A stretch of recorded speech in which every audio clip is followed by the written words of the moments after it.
মই আকৌ আহিছোঁ চাওক মই অলপ ব্যস্ত আছিলোঁ গতিকে আপোনালোকক ভিডিঅ'সমূহ দিব পৰা নাছিলোঁ এতিয়া যদি আপোনালোকে চাই নিফটি বেংকটো আপোনালোকে দেখা পালে যিহেতু ইলেকশ্যনৰ দিনা মাৰ্কেট পূৰা বেৰিছ যেটো 5000 পইণ্ট প্ৰায় 5000 পইণ্টছ মাৰ্কেটে কি ক'লে ডাউন গ'ল মানে বেৰিছ গ'ল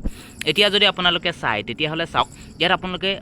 আপোনালোকে এতিয়া মাৰ্কেট কিন্তু ৰেঞ্জৰ ভিতৰত আছে মাৰ্কেট আছে 50100 পৰা মাৰ্কেট 49000লৈকে মাৰ্কেট আছে সেইটো ৰেঞ্জৰ ভিতৰত যদি মাৰ্কেট থাকে চাওক এটা সাইড বেজ ৰেঞ্জ আছে যেহেতু মই ব্লেক দি পেলাই আপোনালোকে দেখাইছে হৰিজেণ্টেল লাইন দি পেলাই মই দেখুৱাই দিছোঁ যে মাৰ্কেট বেৰিছত আছে এতিয়া কি হ'ব কালিলৈ কি হ'ব পাৰে চাওক মাৰ্কেটত আপোনালোকে চাওক সদায় যে আপুনি প্ৰফিট কৰিম বা সদায় যে আপোনাৰ গ্ৰীনে থাকিব সেইটো আপোনাৰ হ'ব নোৱাৰে আপুনি এক্সপেক্ট কেতিয়াবা ৰেডো দিব লাগিব আৰু মাৰ্কেটে আপোনাৰ সাইড বেজো মাৰ্কেট কেতিয়াবা থাকি যাব পাৰে গতিকে অকমান চাই চিতি আপোনালোকে ট্ৰেডসমূহ কৰিব লাগিব এতিয়া চাওক মাৰ্কেটত আপোনাৰ কি হৈ আছে বেংক নিফটিৰ ক্ষেত্ৰত মই আপোনালোকক দেখুৱাইছোঁ চাওক মাৰ্কেটে যিহেতু গেপ আপ ডাউন আহিলে মাৰ্কেটে সেইদিনা ইলেকশ্যনৰ দিনা গতিকে সেই গেপটো আপোনাৰ ফিল আপ কৰিবলৈ বিচাৰিছে মাৰ্কেটে যিহেতু চাওক এইটো গেপৰ আশে পাশে প্ৰায় আছে আপোনালোকে যদি 1 মিনিটৰ কেণ্ডেল বনাই চাই তেতিয়াহ'লে সেই গেপটো ফিল আপ কৰিবলৈ মাৰ্কেটে তাতে পুৰা সাইড বেজ মাৰ্কেট হৈ আছে এতিয়া মোৰ ভিউ মতে মই আপোনালোক কৈছোঁ কালিলৈ 12 জুন তাৰিখে আপোনালোকে কেনেকৈ ট্ৰেড কৰিব পাৰিব চাওক মাৰ্কেটত যদি আপোনালোকে 50100 পৰা মাৰ্কেট আপসাইডলৈ নাযায় তেতিয়াহ'লে আপোনালোকে ভাবিব মাৰ্কেট আপসাইডলৈ বুলিছ নহয় ঠিক আছে আৰু বেৰিছ কেতিয়া আপুনি ভাল এক্সপেক্ট কৰিব যেহেতু মাৰ্কেট চাওক এটা ৰেঞ্জৰ ভিতৰত সোমাই আছে যেটো ৰেঞ্জৰ আপোনাৰ সাপোৰ্ট ৰেঞ্জ হ'ব 49000 টো এটা সাপোৰ্ট হ'ব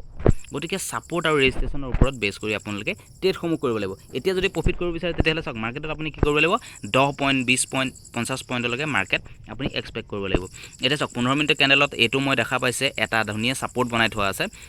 সৰুকৈ যদি চাই 49000 আৰু তাৰ ওপৰত আছে আপোনাৰ যেটো আজি ক্লোজ হ'ল মাৰ্কেটত দেখা পাইছে 49600 বা 650 সেইটো এটা আপোনাৰ সৰু সাপোৰ্ট আৰু সেইটো যদি ব্ৰেক কৰে তেতিয়াহ'লে মাৰ্কেটত 49000 লাগে আপুনি 600 পইণ্টছ বেৰিছ আপুনি দেখা পাব পাৰে কিন্তু মাৰ্কেটে যেটো ৰেঞ্জত আজি ক্লোজ হ'ল তাৰ পৰা হয়তো মাৰ্কেটে আকৌ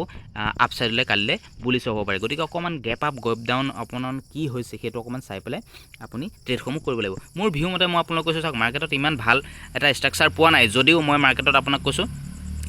আৰু এদিন বা দুদিন অতিবাহিত কৰাৰ পিছতে আমি গম পাম যে কোনফালে মাৰ্কেটে গতি কৰিব ঠিক আছে এতিয়া মই আপোনালোকক পুনে লৈ গৈছোঁ যে নিফটি 50 টো কি কৰিছে নিফটি 50 টো যেহেতু অল টাইম হাই লগাই পেলাই মাৰ্কেটে চাওক 23400 মাৰ্কেটে অল টাইম হাই আৰু মাৰ্কেটে তাৰ পৰা আকৌ লাহে লাহে অকমান বেৰিছ হোৱাৰ এক্সপেক্ট ইয়াত দেখা পাইছোঁ যেহেতু ইয়াত আপোনালোকে যদি চাই এটা এম পেটাৰ্ণ ইয়াত এটা দেখা পোৱা গৈছে গতিকে মাৰ্কেটত আপুনি বেৰিছ এক্সপেক্ট কৰিব পাৰে যেটো আপোনাৰ টাৰ্গেট হ'ব পাৰে 23100 লৈকে মাৰ্কেট বেৰিছ আপুনি এক্সপেক্ট কৰিব পাৰে নিফটি 50 ক্ষেত্ৰত কৈ আছোঁ 12 জুন তাৰিখে আৰু যদিও নাহে হয়তো মাৰ্কেটে আকৌ 23200 পৰা বা 23000 পৰা মাৰ্কেট আকৌ ৰিভাৰ্সল দি দিব পাৰে বুলিছৰ বাবে আপোনালোকে চাই চিতি ট্ৰেডসমূহ কৰিব লাগিব যেটো মাৰ্কেটে আজি আপোনাৰ নিফটি 50 ঠিকে গ'ল বাৰু ইমানো আপোনাৰ বেয়া যোৱা নাই সাইড বেজ ইমান নাই অলপ আগবেলা সাইড বেজ আছিলে তাৰ পিছবেলা বাৰু মাৰ্কেটে আপোনাৰ অলপ পইণ্টছবোৰ দিছে আপ হলো বা ডাউন হলো ঠিক আছে অকমান চাই চিতি ট্ৰেডসমূহ কৰিব মোৰ ভিউ মতে অকমান বেৰিছ আপোনালোকে ৰাখিব পাৰে 23000 লৈকে বেৰিছ ভিউ ঠিক আছে তাৰ পিছত আহিলে আজি যেহেতু এক্সপায়াৰি আছিলে ফিন নিফটি আপোনালোকে যদি চাই চাওক ফিন নিফটিটো মাৰ্কেটে পুৰা সাইড বেজ বেংক নিফটি আৰু ফিন নিফটি প্ৰায় একেই আপোনালোকক মই আগতেও কৈ আহিছোঁ চাওক বেংক নিফটি আৰু ফিন নিফটি প্ৰায় একেই হয় গতিকে ফিন নিফটিত কি কৰিলে মাৰ্কেটে সাইড বেজ থাকিলে অলপ আপ সাইডলৈ গৈ মাৰ্কেটে পিছ বেলালে হয়তো